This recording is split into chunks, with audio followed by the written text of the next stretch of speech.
I'm doing today's video from Tavistock, where we've been meeting with Sir Geoffrey Cox, the Secretary of State Steve Barclay, Marion Spain from Natural England, and David Fursden, who's done the Fursden review into the future of Dartmoor. There was about 60 farmers in the room that I guess have felt increasingly frustrated over recent years, even decades, that their voice hasn't been heard and that the plans coming forward for Dartmoor didn't fit with the viability of their businesses. They're incredibly concerned about the impact on future generations, what it means for their culture and their heritage, and that their voice hasn't been heard. So I think today was a fantastic opportunity on the back of the Fursden review to really look at how we move the discussions forward, a clear sense that there needs to be an independent committee that is able to come forward with the strategy for how the moor should be managed for the future, and then what the income model looks like that underpins that.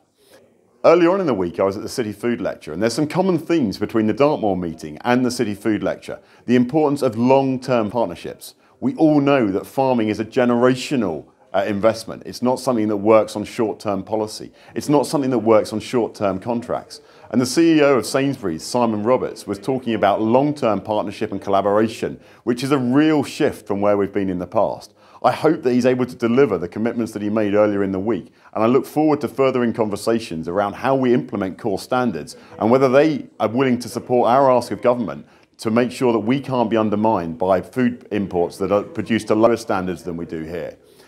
Just yesterday, the farm business income predictions for the 23-24 season were released, and it makes for very bleak reading. Dairy and cereal incomes are predicted to be down 75%, and we know that members are now having real cash flow issues within their businesses. When you look at the challenges of this incredibly wet autumn and now a delayed spring as well, it is going to start to have real business income, and we'll continue to work with government to try and put the solutions in place. I'm now going to hand over to Rachel, who is going to talk about the NFU education work. Hi, so I'm 3 weeks in as your Vice President, and there's something that I need to tell you about that I'm so excited about. So this week, 250,000 children have actually registered to take part in Science Farm Live. This is an event that's been put on by the Education Department of the NFU. And this is where we actually go into children's classrooms and they hear all about what goes on farm.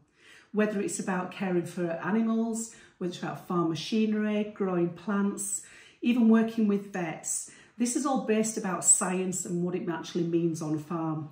And this has been in celebration of British Science Week. And I don't know any other organisation that does this sort of thing. This is a programme that is actually written by teachers for teachers.